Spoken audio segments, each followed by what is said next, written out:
Don is now connected, so I'm going to let you get your bearings there, Don, and I'm going to go over a few things again. This is being live streamed to YouTube, and so you can be watching it at a later time if you miss anything. And if you have any questions, please put them in the Q&A function at the bottom. And your cameras are off and your microphones are off so we can listen to our speaker. And tonight, Don is going to be talking about Marshfield and surrounding area tax records and how to use them in your family history research. And whenever you're ready, Don, I'll let you take it away. I need to share my screen. Yep. Right? Or everybody can see my. We can see you, but not your screen. Yeah, that's what I'm looking for here.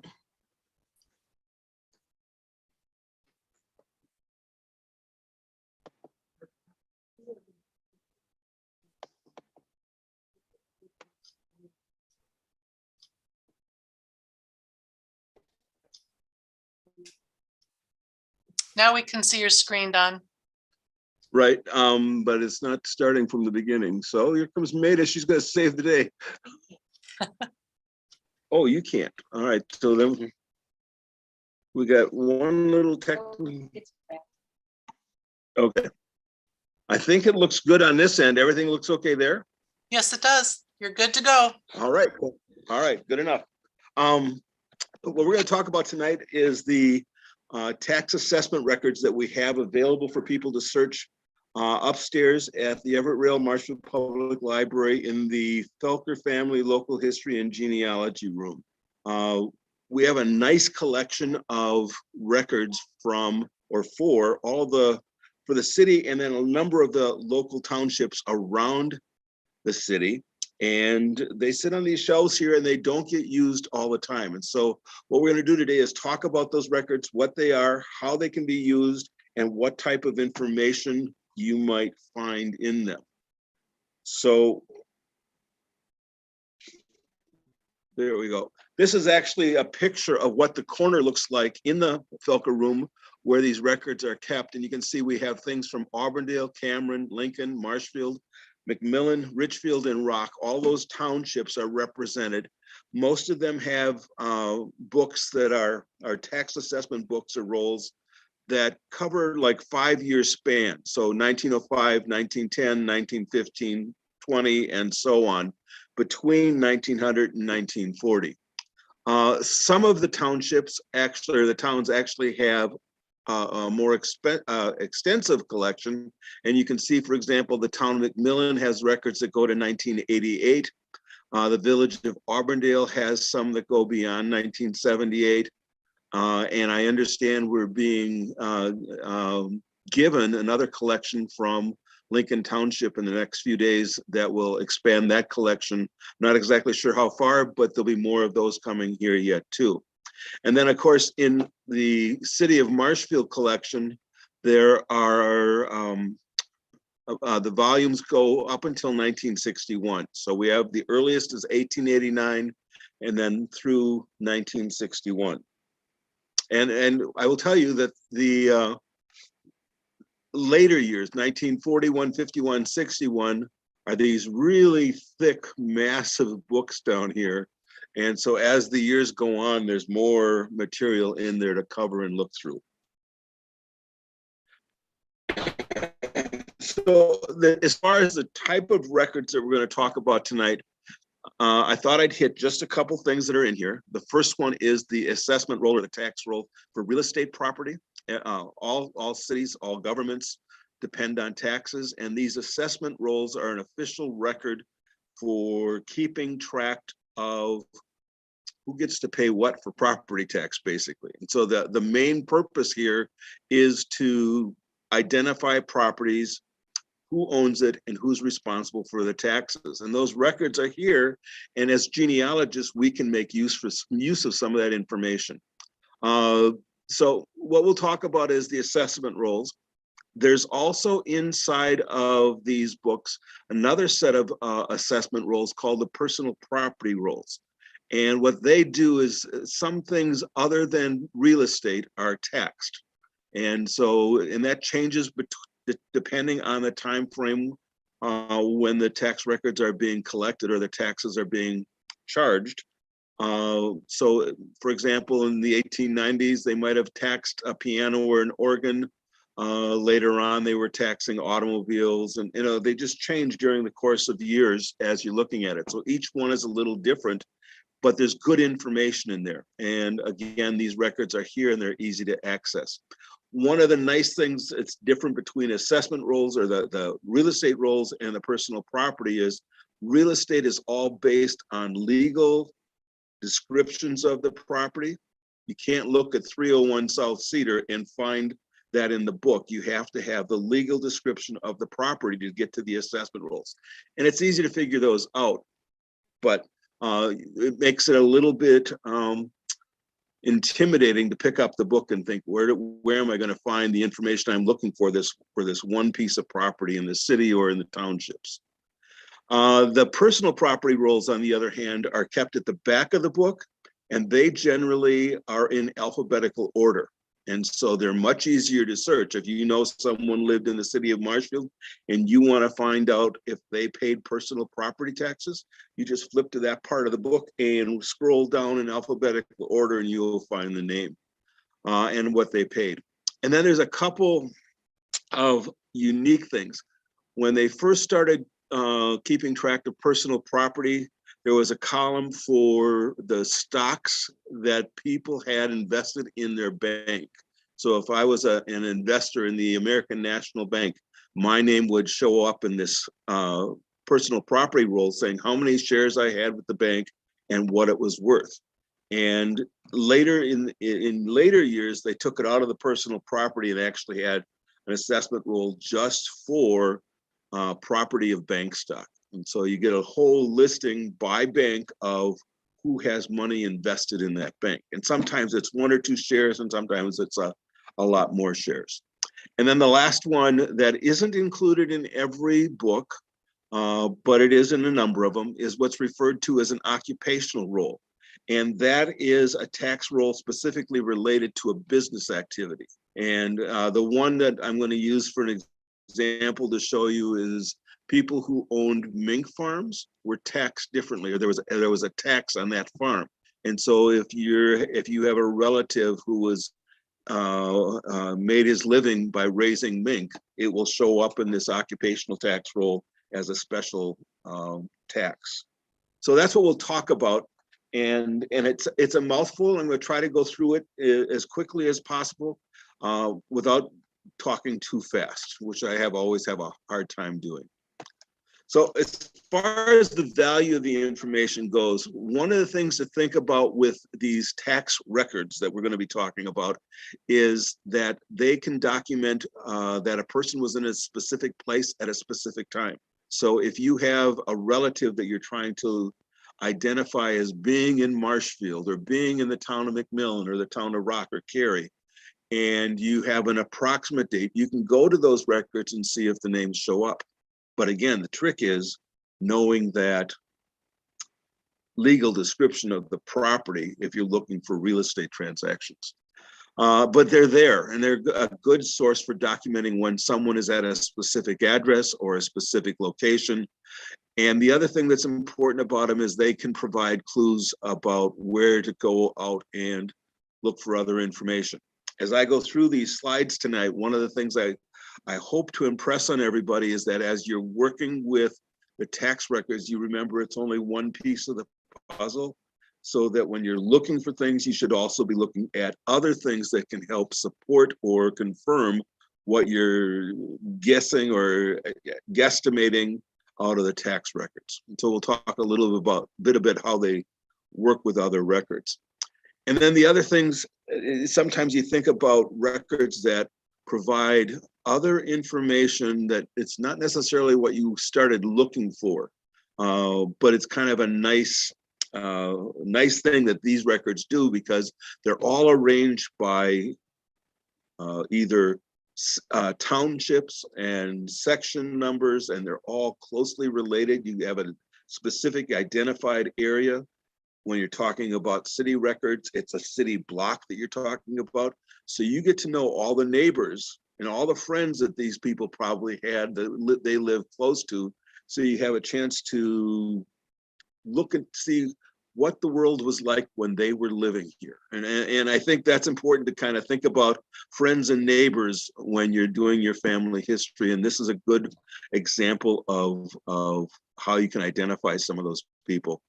The other thing that it does, it keeps a record of property transfers. You know, when we're doing something with either local history or family history, we like to know when people came to an area or moved away from an area. And these records kind of suggest when there was a change of hands in ownership. And so it kind of helps that way.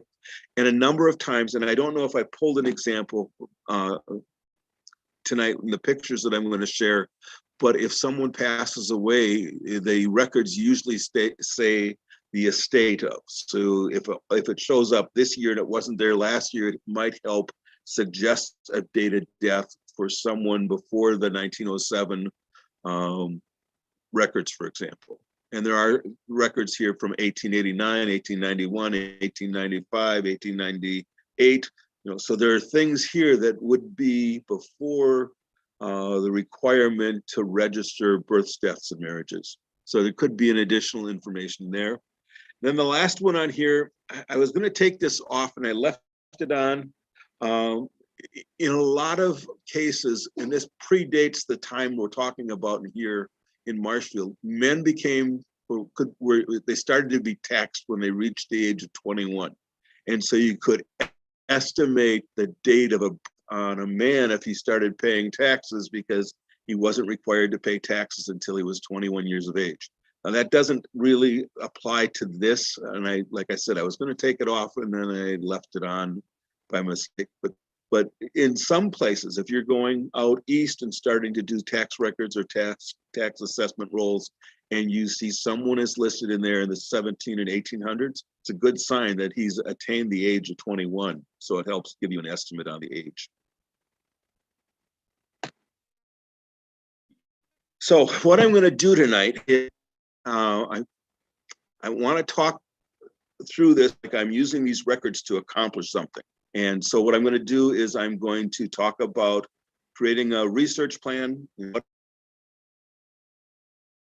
do you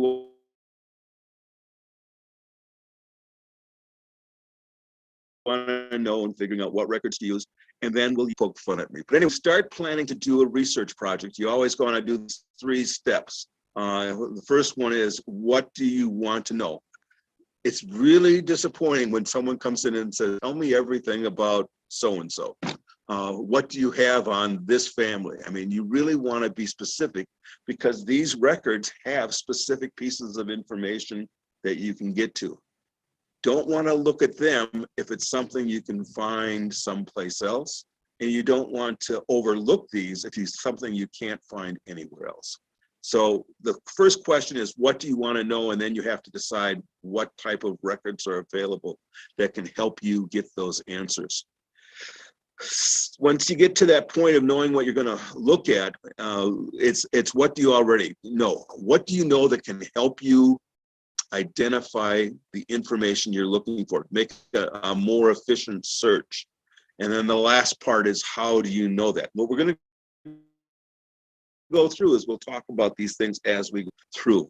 And the first example we'll use is a simple one.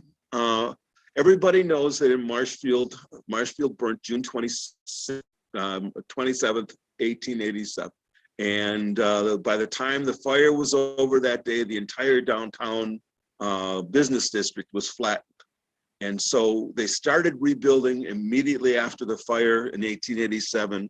And the first buildings started going up and were completed by the fall of that year. But I want to know who was actually on Central Avenue, what businesses, who owned the properties in 1891. And 1891, because that's a year where the Sanborn Insurance Map, you can see buildings are up and down Central Avenue. There's also a tax record for those people. The tax record will give you the names of the individual property owners for those buildings. And so what I want to do is find out who the owners were in 1891. There's no phone book for 1891, so it's going to give us kind of a directory of who the business people were. And what you can see here, this Sanborn Insurance Map has actually kind of got lots of it telling us things. And the first one, you look on the left-hand side of the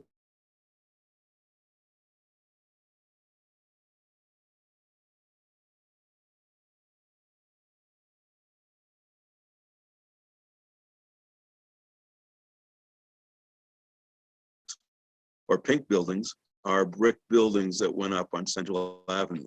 And we can still see a bunch of those on Central Avenue today. Where there's a space, that was a vacant piece of land yet 4 years after the fire, waiting for someone to build. And as far as other things that we know is that when you look at Central Avenue, on that particular block, when I was a kid, Lorraine's here, you probably remember this too. When you came down Central Avenue at the front of, by Depot Street, which is South Railroad, there was a large 3-story building, the Thomas House. And then if you went down to the corner of 2nd and Central, there was another large 3-story building, and that was the Adler business block. And so that whole block was kind of sandwiched in between 2 3-story tall brick buildings.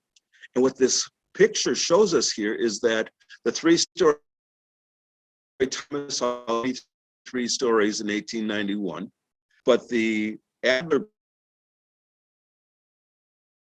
block, which is down, I don't know if you can see my cursor here, down here,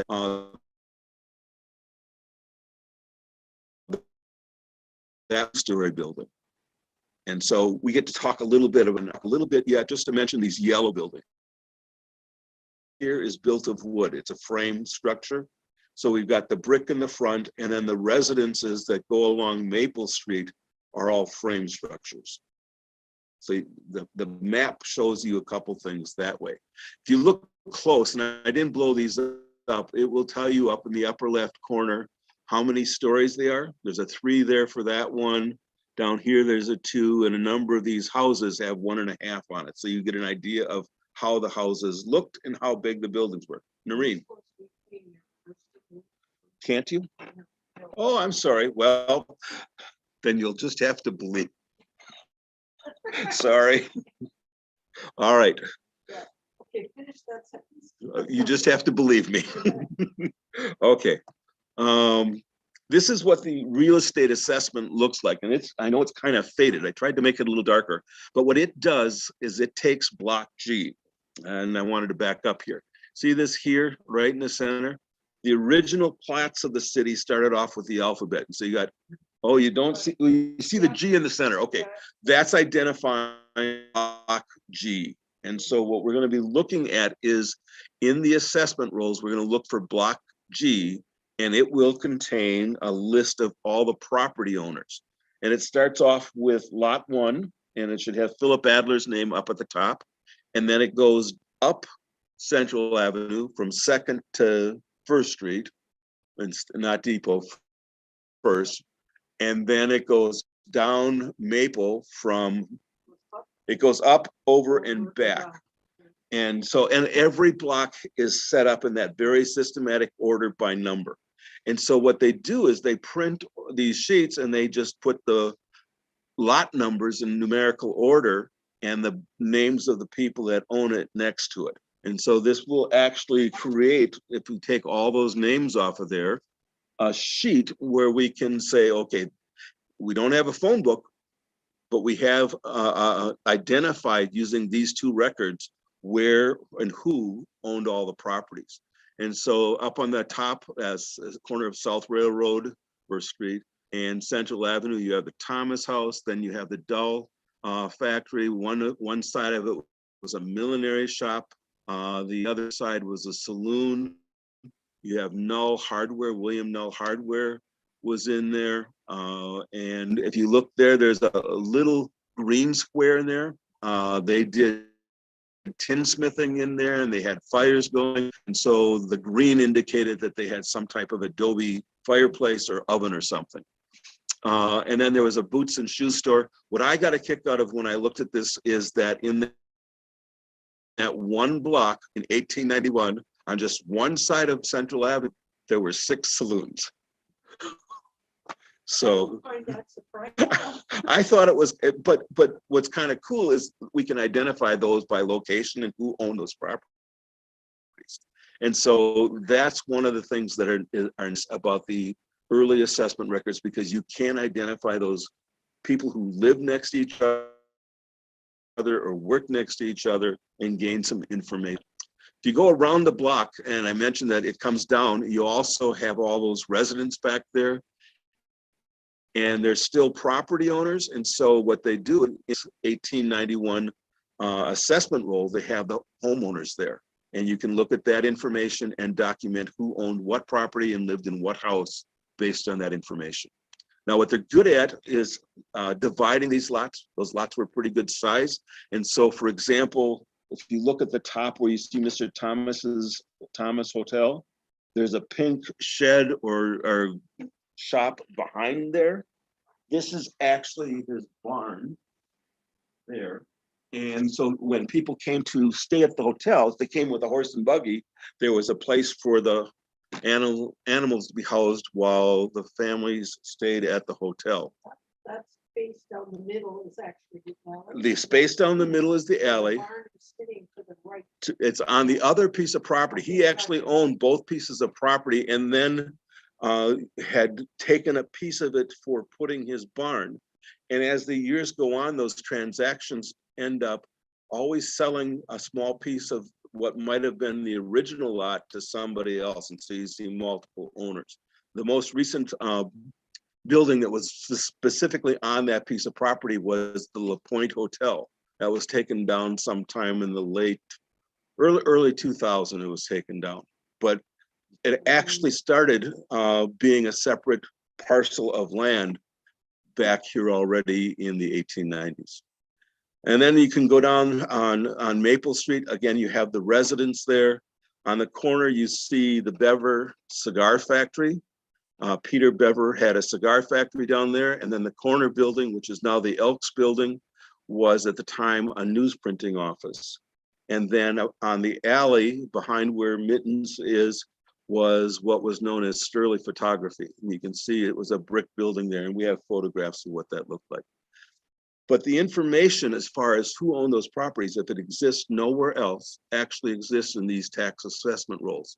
And this works for whether you're looking at an individual business block or if you're looking at residential neighborhoods, because those same types of records are there that help add to your family histories.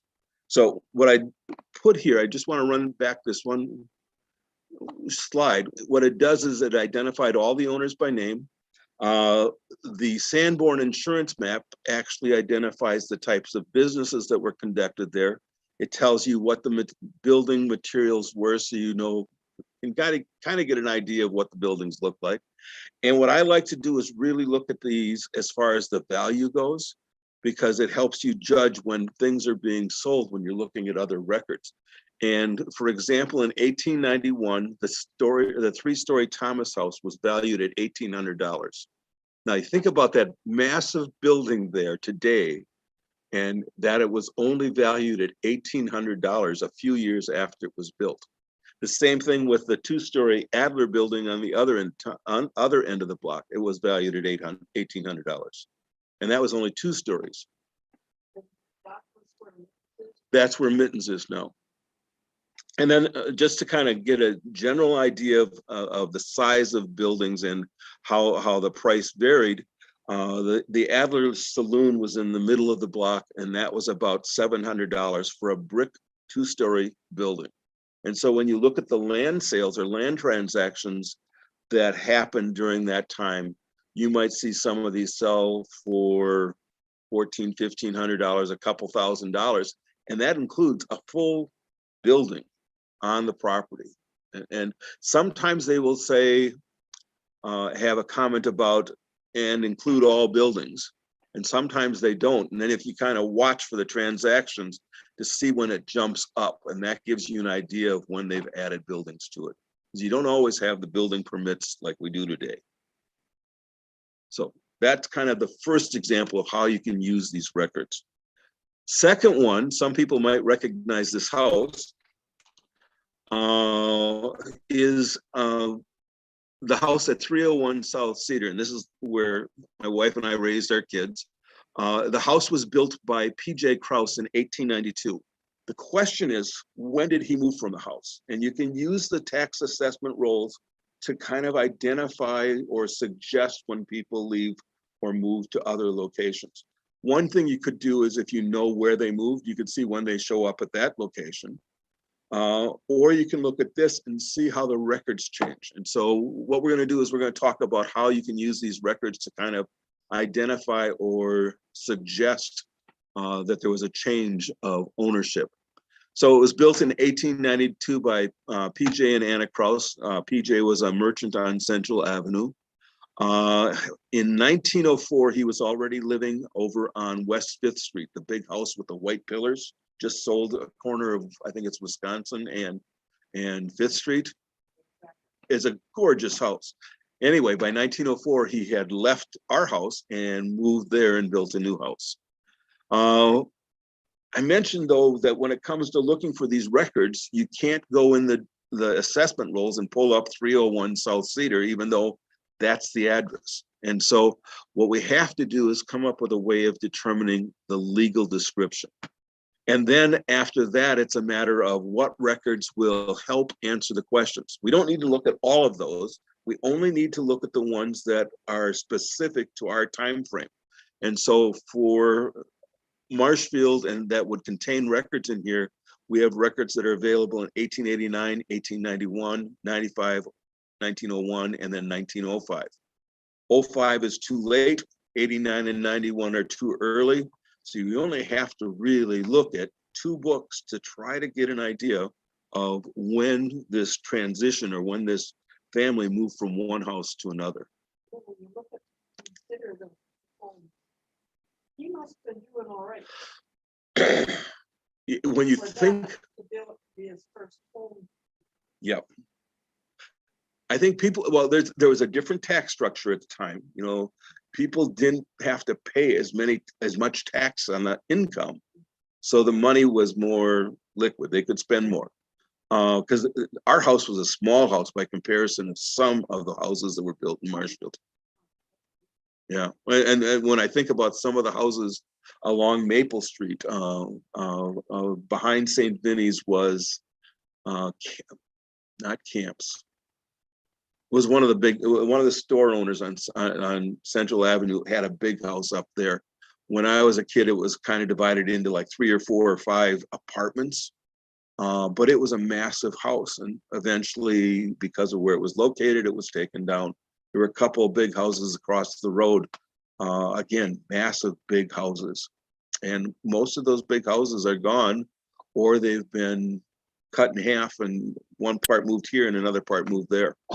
So anyway, so what we're going to do is we're going to look to see what we can find out about PJ Krause and his move. So one of the first things you have to do is, again, you have to have that legal description of the property. And since the records are in this room, one of the easiest way to identify a location is to pull up a map. And if you look on the west wall of the Felker room above the computer station there is a map of Marshfield that is actually divided into blocks and lot numbers. The entire city is just a grid of different blocks with the lot numbers on it. My picture didn't turn out well, but if you look at here, you can see across the center here, blocks 76, 77, 78, and 79 running kind of on a diagonal through there. And that's because Central Avenue is kind of aligned with the railroad rather than true north.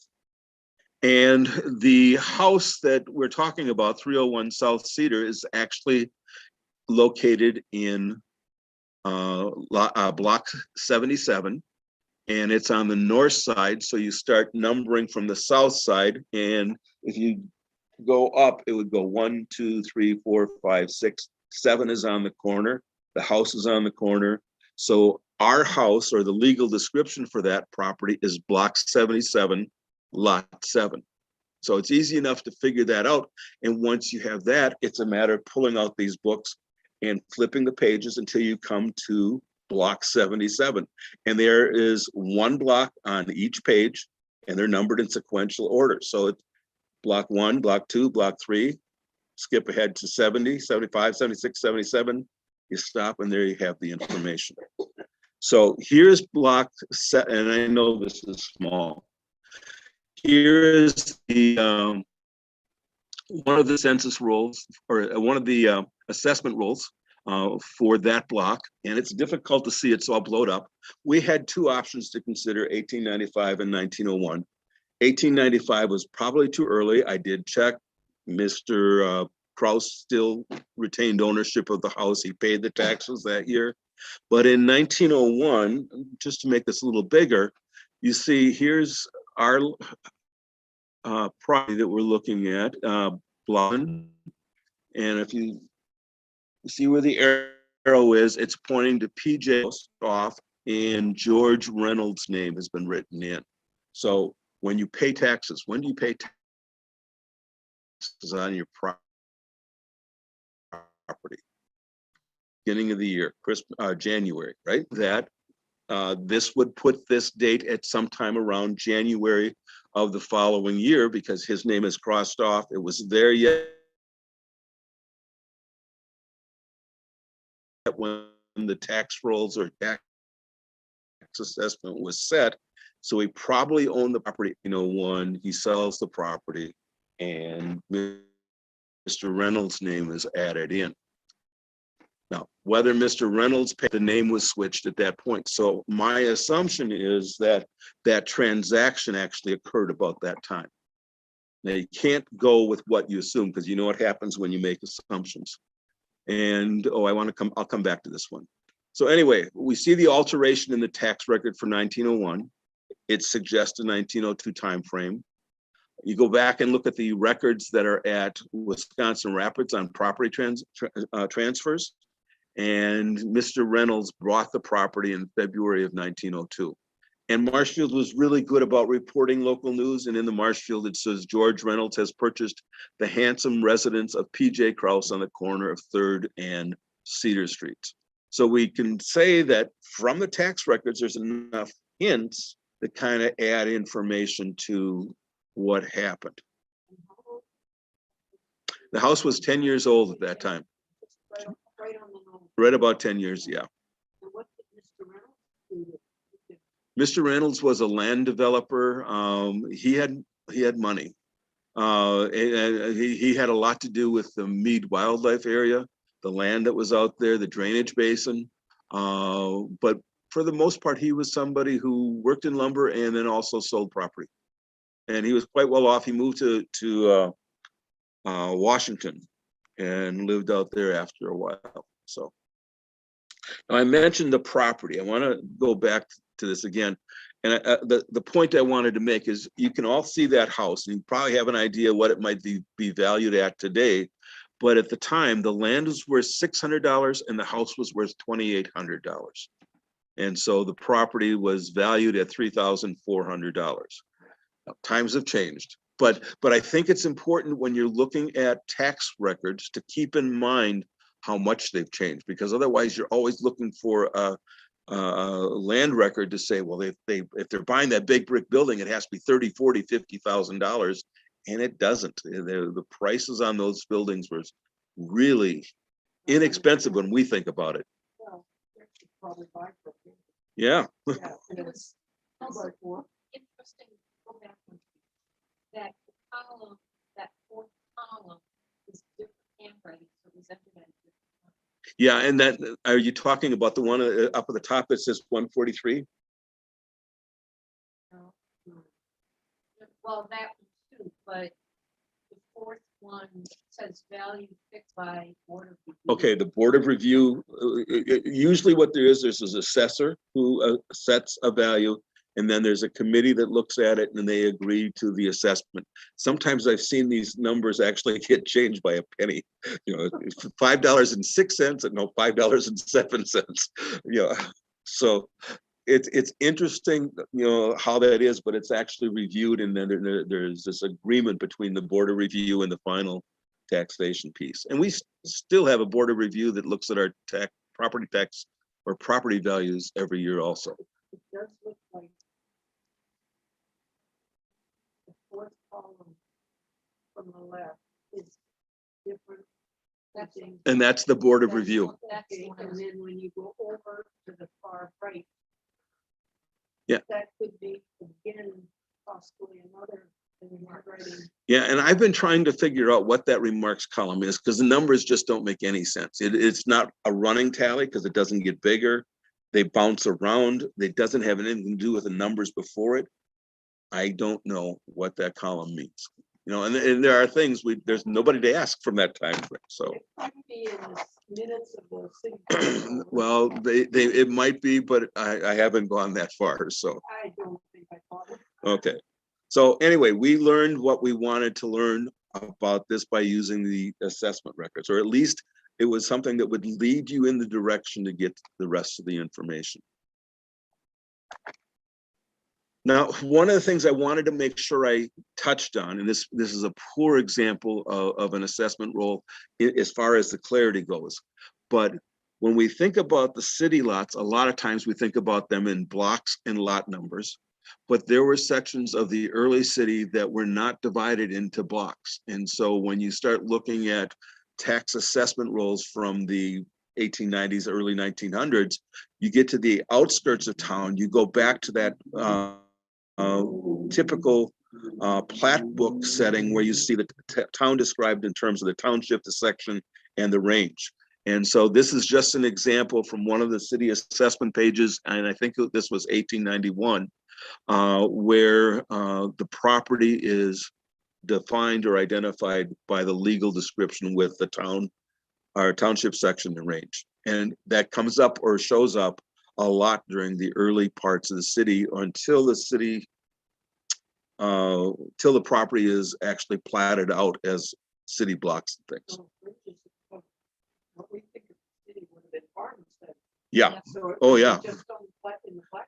Yeah, and even it's one, we'll talk about personal property, but it's fun to look and see how many of this area, how many farms in this area, and the number of cattle they had that were in town. You know, we don't think about cattle anymore in town, but there were farms all around us. And so, yeah, it's an interesting thing to look at. Hey, Don, I'm sorry to interrupt you, but the people that are online can't hear the questions that are being asked. So if you want to repeat those anytime, so. Okay, we were just talking about the fact that Marshfield, when it comes to the town, the area around the downtown, the area around the center of the town was all really rural landscape and had a large number of agricultural features, barns and farms and livestock and things. So another example that I wanted to show you is one that goes back to going outside of Marshfield Records and going to look at other records.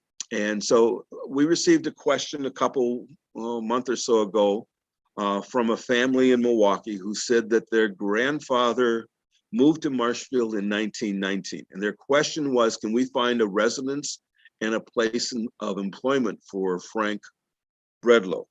And one of the things that's important when you're looking at that or talking about the tax assessment rolls or the personal property rolls is to keep in mind they don't have all the answers. And so when you look at this, it may be possible, but it may also not be possible to answer these questions.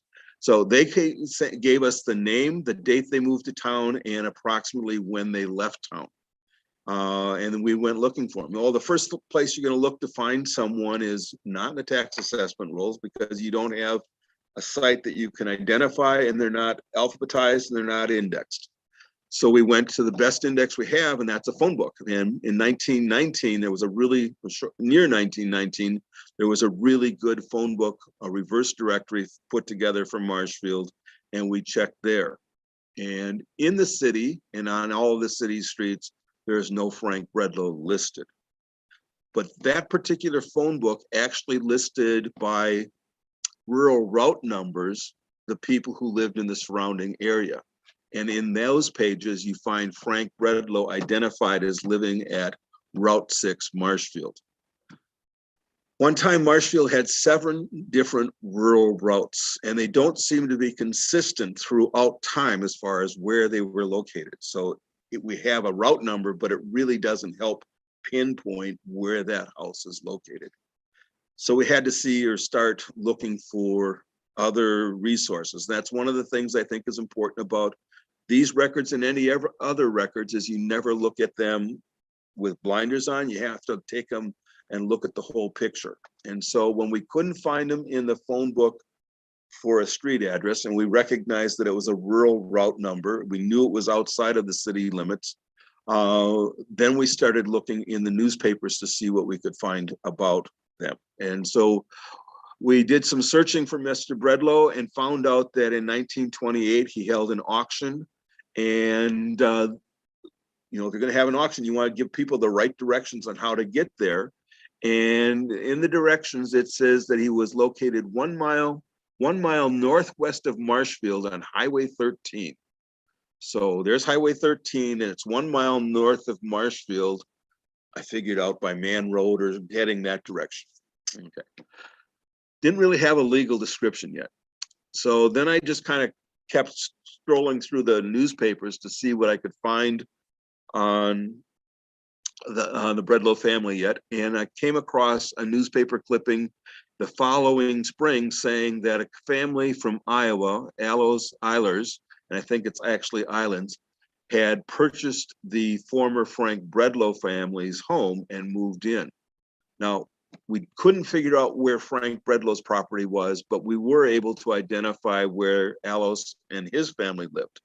And it ends up being in section 31, which is right across from where the water tower is off of St. Joseph Avenue.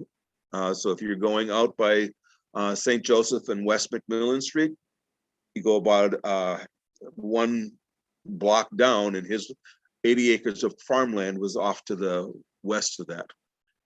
Not what I picture as being a mile west of Marshfield or of Highway 13, but it's out that direction. So once we could identify the property, then we could go back and look at the tax assessment rolls to see if we could provide the family with the answers to their questions. So we look at the tax assessment rolls. This is the Town of McMillan assessment roll for 1924. And we actually did, the assessment rolls are available like every couple of years for the Town of McMillan, and we looked at a number of them.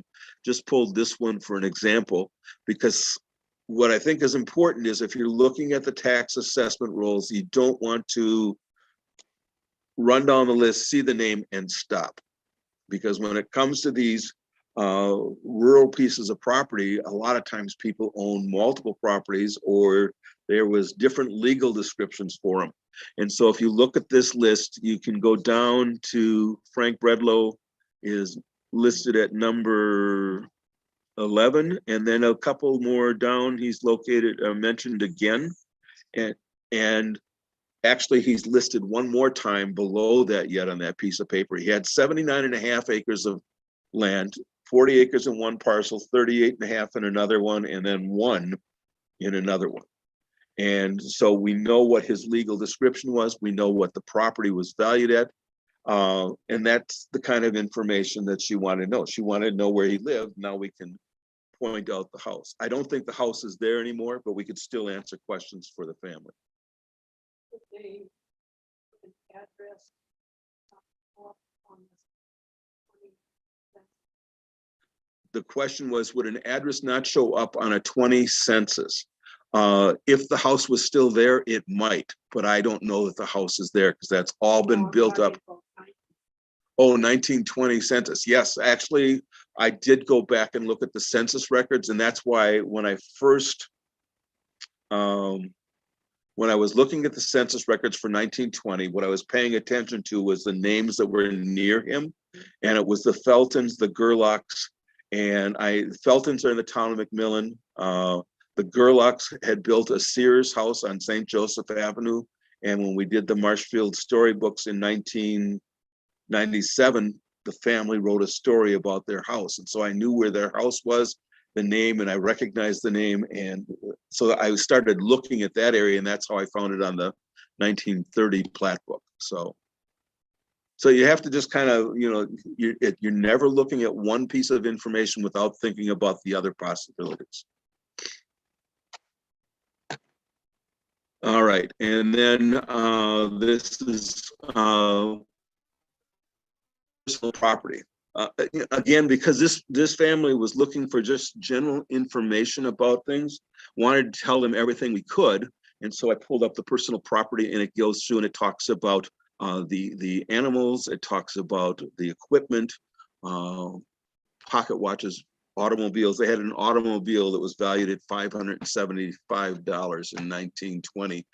Most of the other cars at that time, when you looked up and down that list, were valued at $100 to $200. Theirs was a much more expensive, probably just a more modern vehicle than some of the other ones. So if they probably had the means. I didn't necessarily come up with an exact occupation, but he had farm animals, 19 of them, I think it was, and 80 acres of land. So he was probably a farmer, but he had some other connections besides that. He was involved with a cheese factory. So, and that's information that you could pull from the assessment records. And then you also add to it the other things that you can pull out of the newspapers and other sources. Now, when I started showing you those personal assessment or property tax rolls, I wanted to just mention that over the course of time, what they tax is changed. And so I have a list of 1899 or 1891 Marshfield records. And the first couple columns have to do with identifying the individual, and they specifically give the address. And what I thought was interesting is that when you looked at the assessment for the town of McMillan or the city of Marshfield, not everybody that was being assessed personal property lived in town. And so you might be finding hints about where they lived as opposed to just where they own property. And so I don't know if on the next one, for example, no, this one, it's actually on this one, and it's difficult to see. These all have route numbers, but some of them, when you pull them up, it would say Stratford, Oshkosh. So you were getting hints about where else the property owner lived. Anyway, so talking about this, what you have is between 1891 and 1921, and actually across the entire spectrum of tax years, what's considered personal property that needs to be taxed changes. So depending on what year you're looking at, you might be looking at the fact that a family member has a piano or an organ, a gold watch, or lots of horses or something. Everything is taxed differently. And so you learn different types of information when you look at multiple years. And I think that's one of the important things is if there are personal property records available for your family members, you should look at them because it helps fill in or flesh out the story on individual family members. So, and again, when it comes to those, if you were to pull out these, the tax record books, there's usually some tabs in there. The middle tab is usually the personal property, or otherwise there's a different colored page separating it from the other ones, and sometimes it's not there. But halfway through the book, all at once, everything starts being indexed or written out in alphabetical order. Sometimes all the A's are on one page, then you go a couple more pages, they start with the B's, C's, and so on. And sometimes they just write them all together. The townships are really good because there's probably fewer people. So they just they alphabetize them and then put them all in consecutive pages. But you can see that you can identify family names and look at the information as far as what they had. The one here, you see horses, you can see the value of horses. Cattle with horns are listed there, and you can see that most farms only had a couple cattle with horns. None of these were big farms in Marshfield. These were more smaller operations. And then the number of hogs and everything else, wagon carriages. And then on the second page is where you saw your gold watches and things like that. But again, it's information that you can be looking at. It's different for every individual, but it adds to your family story. Now, along with the personal property, this is the one I thought was kind of cool, is that they, in the 1890s, if you had stock in a bank, it was put on your personal assessment for personal property taxes. Later on, they separated it out. You find a completely different list of the tax records. And so when you look at this personal property bank stock, it's an alphabet. I can't remember if it was alphabetical. I think it was alphabetical listing of everyone who owned stock in the bank, and then it tells you how many shares and what the value of it was, and then they charge tax, or you were assessed a tax on those investments. So it's just another really cool record that's in there that most of the time people don't think to look at. And when you look at the names, it's not the people. I mean, it's like 10, 12 pages, 7 or 8 pages of names of people in town. You don't tend to think of everybody walking up and down Central Avenue as having money invested in the banks, and yet there's a lot of people that did. And so it's a nice piece of information to add to your family history. This is where I made it a little clearer. And again, here again, same thing. Now this is talking about the American National Bank in Marshfield. You've got the list of names. You can see some are Marshfield, but you also have people from outside of town that have money invested in our banks.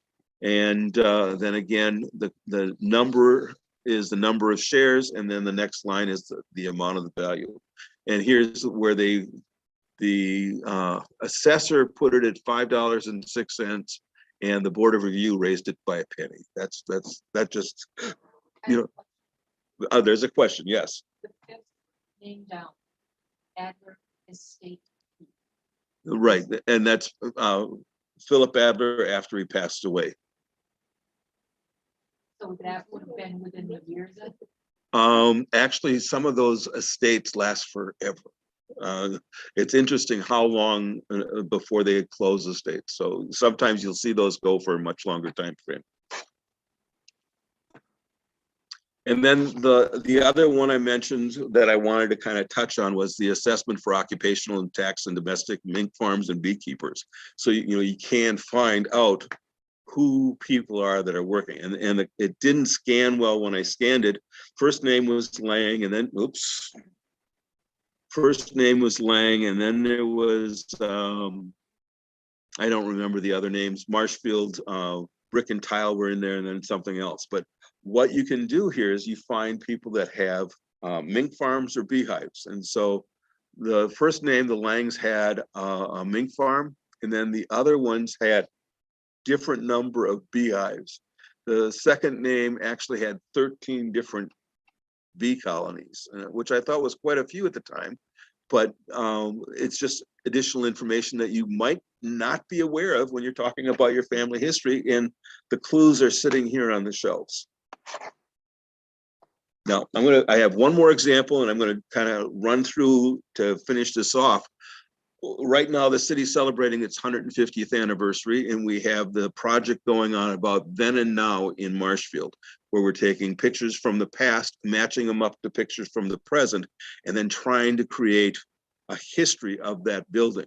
And if you haven't seen it, it's available to look at every week in the Hub City Times. And then information is being posted on the Marshfield Public Library as far as the history of those buildings go. End of commercial. But and Noreen was in it this morning. I've heard a number of people saying that they've been following it. Anyway, this is the first building that we posted, and it's at 554 South Central Avenue. And the question for it had to do with when the building was built. And we know that if you go to the Wisconsin Historical site, they have a collection of historical information about historic districts, and this building is one of those that are listed, and they have it listed as being built between 1898 and 1904, nothing specific. They also add that there was an alteration or addition done to the building or put on the building between 1912 and 1925. And then because they didn't know for sure who built it, it doesn't have a historical name associated with it. And in 2004, there was an article that referenced it being built in 1893. So looking at this, we have a couple things that don't match. And so one of the things you have to do is try to pick that apart to find out what the best answer is, or to see if you can answer the question, when was it built and who built it? Yes.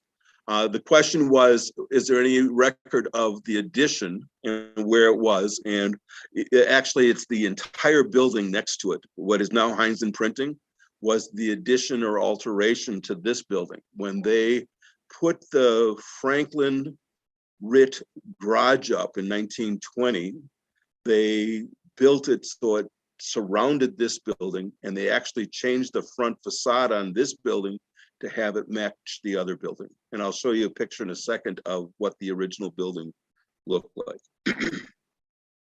So Sanborn Insurance Maps are something that's really important when you're looking at the history of any residential or business area, the crowded areas in the early time. And they use the dates 1898 and 1904. And what is important is when you look at this picture, you see the map on the left is actually block 106. That's where that building is located. And it's in lot 11. And lot 11 is that vacant space on the lower right-hand corner of the left-handed map. And if you look at the map on the right, that's the map from 1904. And there you can see a pink building. Remember, we talked about the colors. Things that are in yellow are frame structures. Things that are in pink are brick. And so you can see that between 1898 and 1904, that building shows up. Now, I have not seen any example where a building was missed in the past, where you go through and you can see, oh, that building was here 4 years ago before this was done. I can't say that I've ever seen that. So I tend to look at this and think, okay, this is probably true that that building was built sometime after 1898 and before 1904. You know, it had to be built before 1904 because it wouldn't have been on there if it wasn't. And I doubt very much it was missed in 1898. So those are the maps.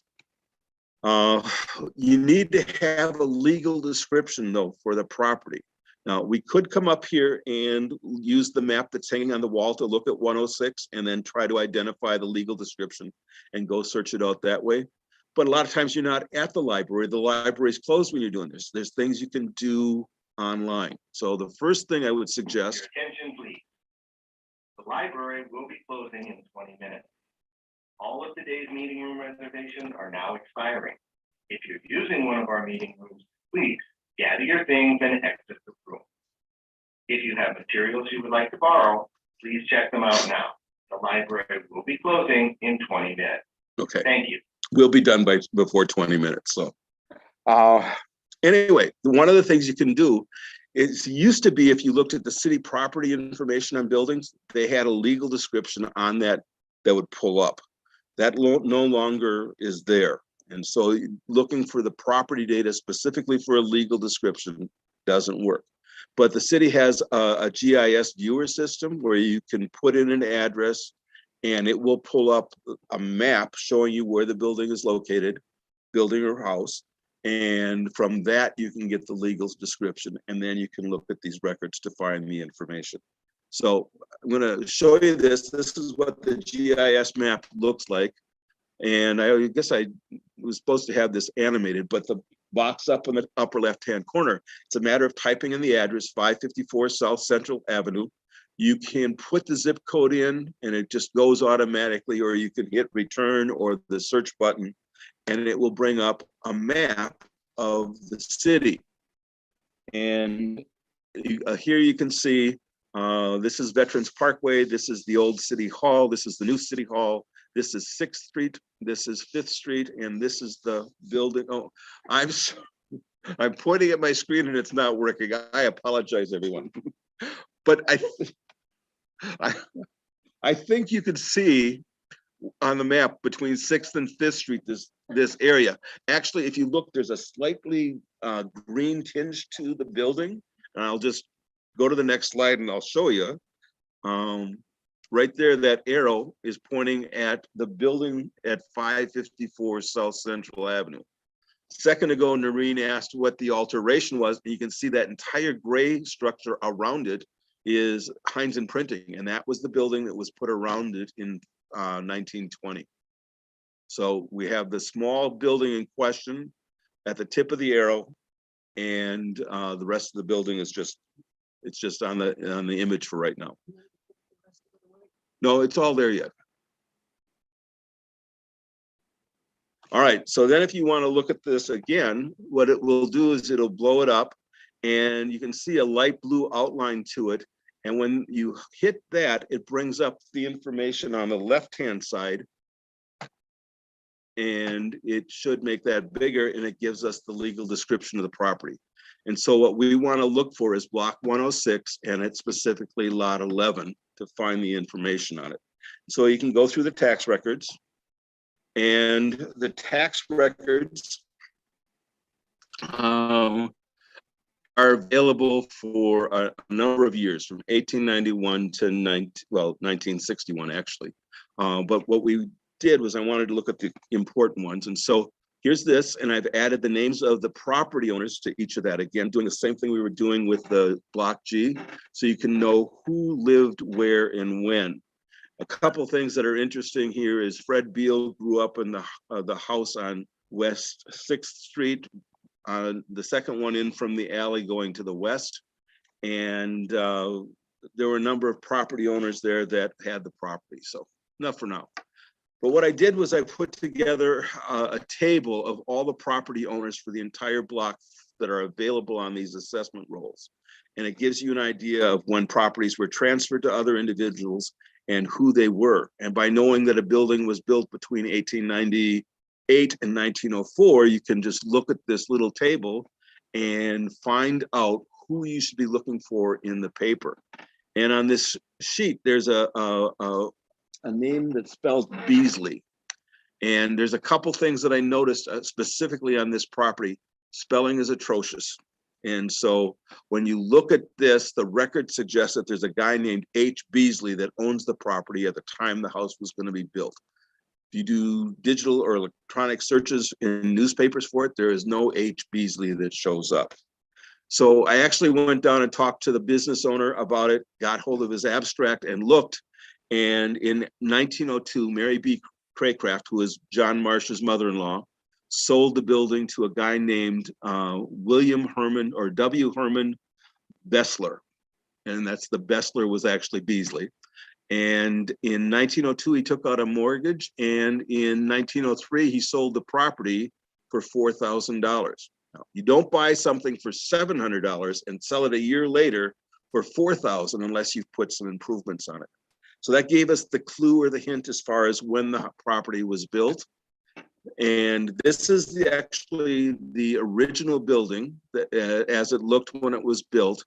And the newspaper account talks about that the house was built, or the building was built for W.H. Bessler by Theodore Musel in 1902. And so it all fits the maps.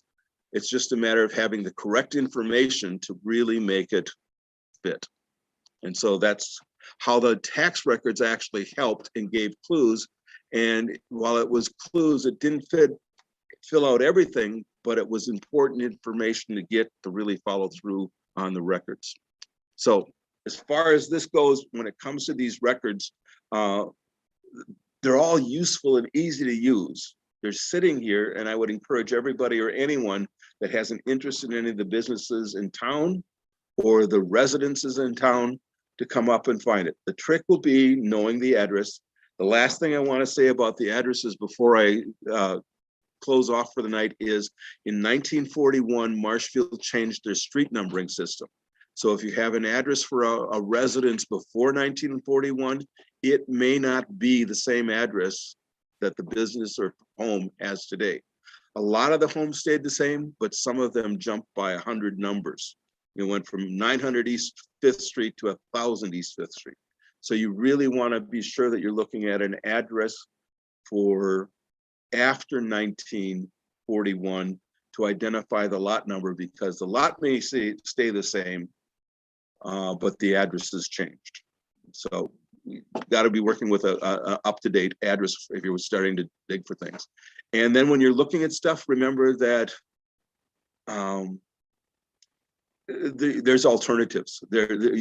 Things don't always fit exactly what you recall, and you have to be open for those alternative facts. And with that, I'll shut up. I know we're just about out of time. If anybody has questions, I'll try to answer them real quick.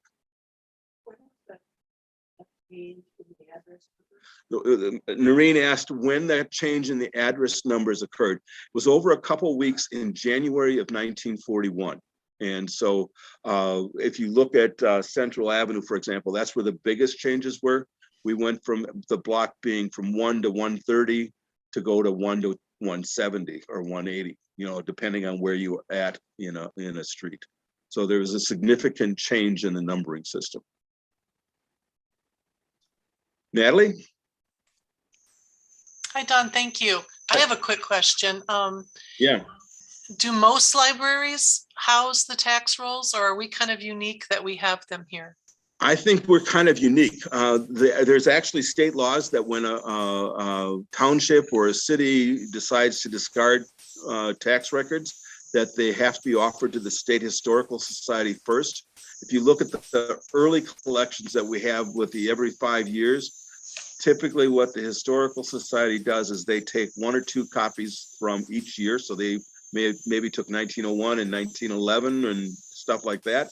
And then the county or the township had the right to dispose of the other ones. And some of these came from exercises of dumpster diving. They were being thrown out and somebody went and got them out of the dumpster to save them and bring them over here. So Wow. it all depends, but there are other copies of documents. In this area, if we wanted to look to see what else is available for Marshfield, we'd run over to the regional archives at Stevens Point and see what issues or what years they have. Okay, thank you. Does anybody have any questions online that we can give to Don? Or in the room, actually? Any more questions? I don't see any here for online, Don, but just Well, wanted to. they probably know it's almost 8 o'clock and it's time to quit. So Yeah, thank you so much. This was very informative, and I Right. think everybody gleaned some kind of knowledge that they didn't know beforehand. So appreciate glad it. to do it. All right. Have a good night. Okay, good night, everybody.